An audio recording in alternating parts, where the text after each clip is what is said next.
All right, sounds good. Okay, so today's a little different. It's just me and David, and David is he's like on vacation with his family, so he's unavailable to use the computer, so I'm gonna be doing the majority of the talking. So we're gonna classify each of the following batting averages. That's so fitting for this whole situation as either unusual or not unusual, using the z-score to make this determination. So for the first one, we got 0.19, which is unusual because that makes a z-score of negative 2.09. The next one is not unusual because it's a z-score of only negative 1.06. Then C is not unusual, and it's Z, which is 1.88. And then D is unusual because it's a Z score of 2.18. Sorry. The next one is find the probability that a randomly selected baseball player will have a batting average that is greater than 0.335. And the probability of that happening is basically 1.5%. Or at least that's what I got. I don't know. I can't really check it against anyone else. Ray provided a brief description of a normal density curve. Describe the shape and its properties. Basically, a normal density curve is the classic bell curve. It's just there's very few outliers, and then the majority is within one standard deviation. Like 68 is within one standard deviation. 68% of the population, sorry. Provide in the z-score formula, z equals x minus a symbol over a symbol. Please state what each symbol stands for. So the z, it tells you how many standard deviations away from the median it is. So within one standard deviation, it's pretty normal. After two, it's like within like 95%, which is, so 95% of data is within two, which is 95%, and then 99.7, and then, yeah, then there's always like one super random one.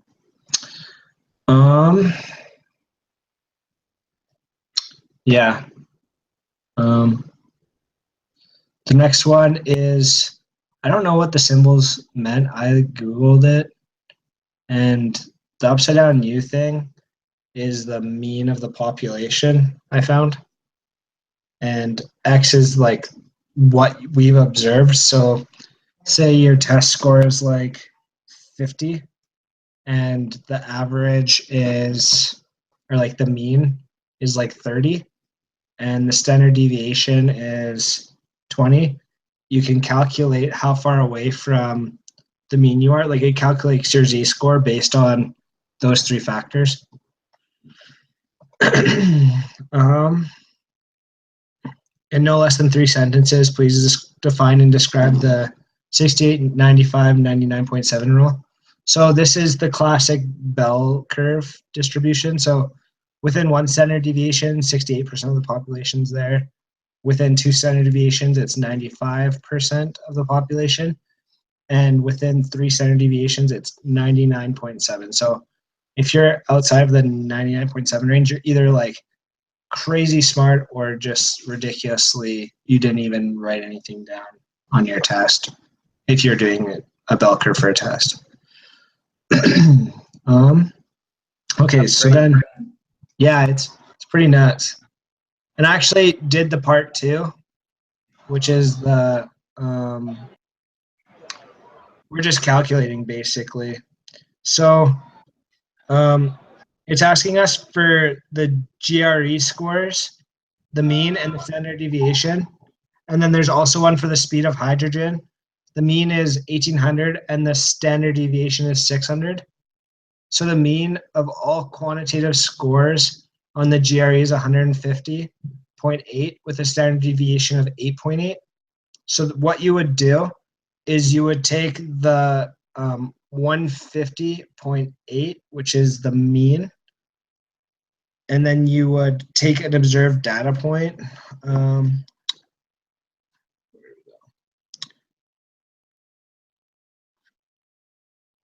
Sorry, for 6A, the mean is 150.8, so that's A, and then standard deviation is 8.8.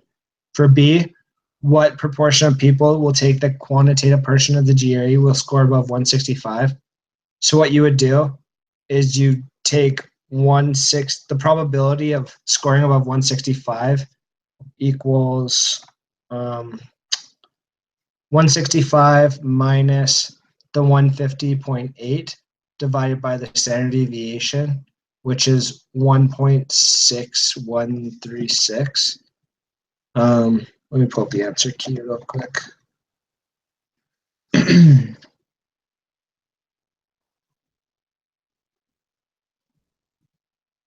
Yeah, so yeah, it's not unusual. That's pretty normal. It's 1 point something away from the standard deviation, or from the mean. The next one is 6D. What is the quantitative GRE score for a student who scores in the 10th percentile? And I got that to be like 139.5. So I put 139. The answer key here says it's 139.5, which rounds to 40. The mean speed of hydrogen at room temperature is 180 meters a second with a standard deviation of 600 meters a second. Okay, so A is 0.1217. A is 1800, which is the mean. Standard deviation is 600. B, 0.1217. C is 0.8783. And then D, what is the probability that a random selected particle has a speed less than 1500 meters a second? That average is 0.3085. E is 0.5698. And then question F is the third quartile of the speed of hydrogen is 2,204 meters a second. And then we have to determine, we just basically look at these graphs and say if they're normal or not normal. So A is not normal because it doesn't follow the mean very well, or the average. Same with B. C is pretty normal. Same with D. E is all over the place, so it's not. And then plot F isn't either because it starts to, plot E isn't, and then plot F is pretty accurate. So that's the answer key for the prep questions. Let's see. Then we go to lesson 5 quiz.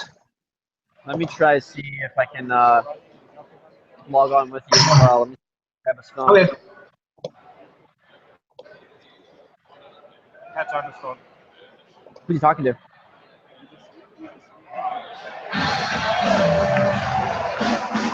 Good.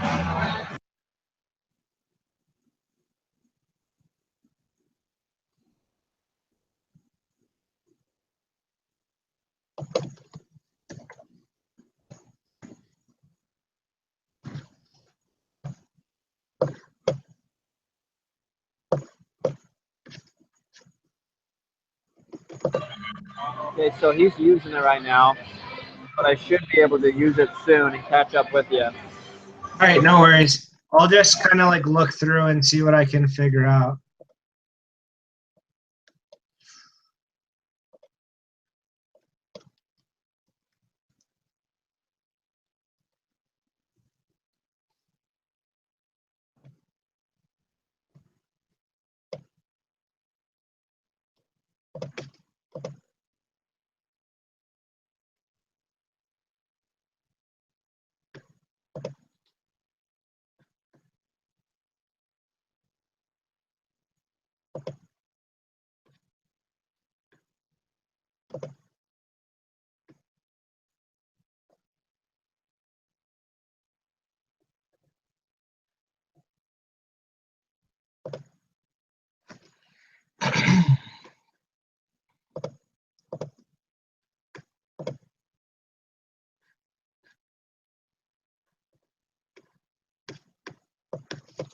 All right, so the first question is the total area under a distribution curve must equal, so it has to equal 1 because it has to equal 100%, so 1 is 100% of, like, yeah.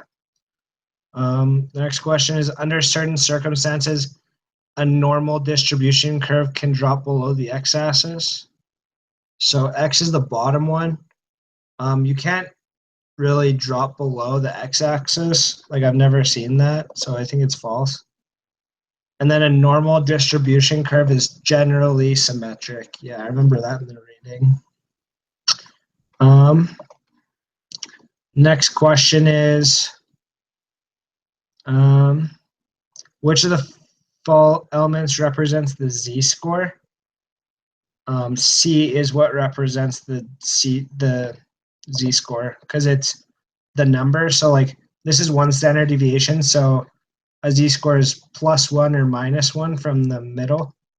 So it's going to be C. Which of the following elements of the figure represents the probability that the z-score is greater than 1?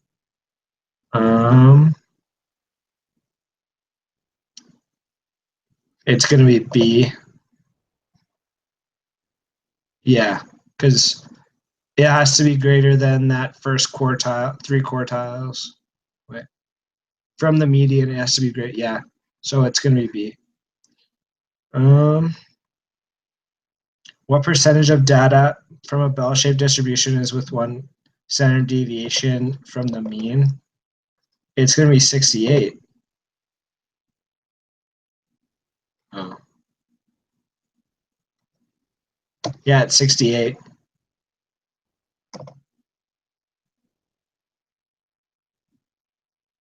What proportion of z-scores will be between -1 and 1?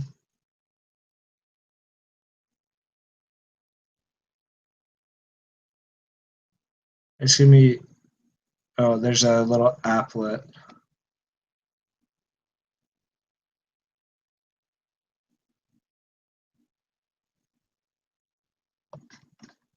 Sorry, I'm just, they open, like there's like a little thing that you need to click into. So I'm just seeing it now.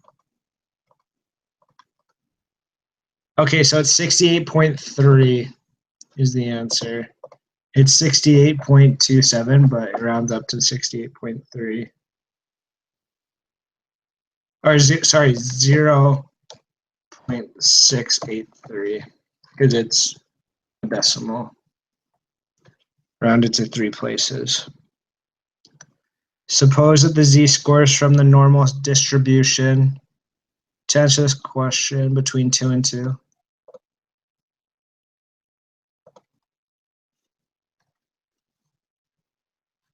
That's 95.45. That's going to be 95.955. I think. Yeah. And then the next one, let me check.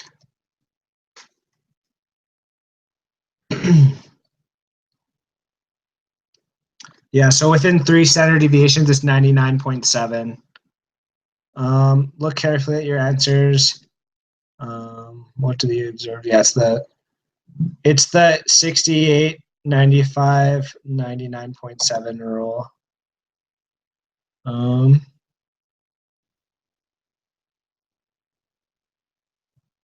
The amount of protein that an individual must consume is theoretical. What proportion of the population must have a protein requirement that is less than 0.6 grams times kilograms minus 1? All right, this needs Excel.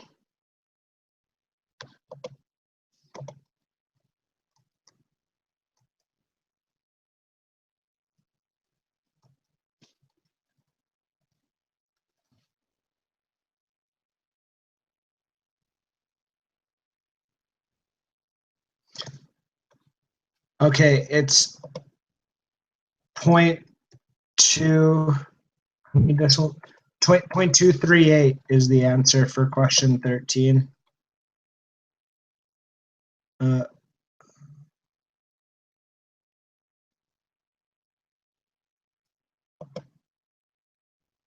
Okay, so for question 14, it's, let me check. Oh, it's just the inverse, so it's 0.762. And it has to equal 1, so you take 1 minus 0.238, gives you 0.762. Question 15 is what proportion of the population must have a protein requirement that is less than 0.7 grams? So less than 0.7 grams. Oh, it's the same answer. Oh.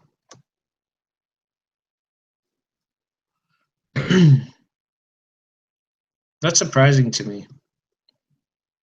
I probably got that one wrong.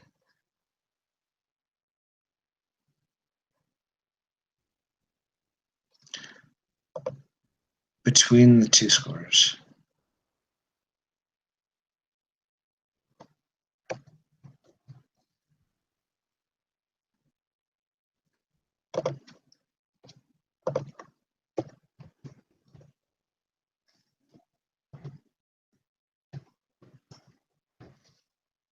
All right, the next one is 0.525 for question 16. And then for question 17, find the 35th percentile for protein requirement among adults. Oh, that's not bad. Okay.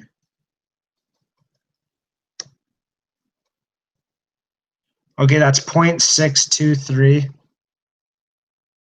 And the 80th percentile is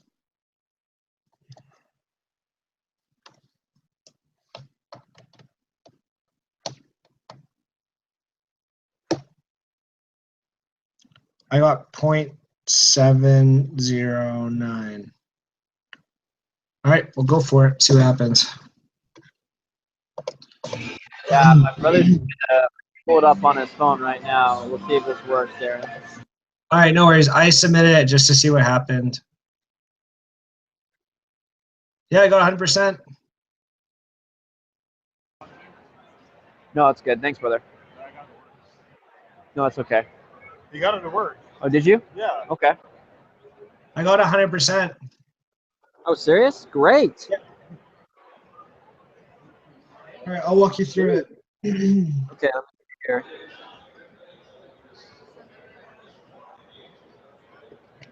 Okay, so I'm going to the login. Yeah, thanks, buddy. Well, I hope we get an A for effort from Brother Bennett on this one. Yeah, seriously. And I'm really, that's not like Scott, you know? Yeah, he's a really good guy. I mean, obviously, but I don't know why he couldn't make it. Because he didn't even email you back or anything. No, I haven't got anything yet. I'm pretty sure I sent it to the right one as well. Yeah, it's the Scott Bartlett one. Yeah, and even if I didn't, the thing about it is it's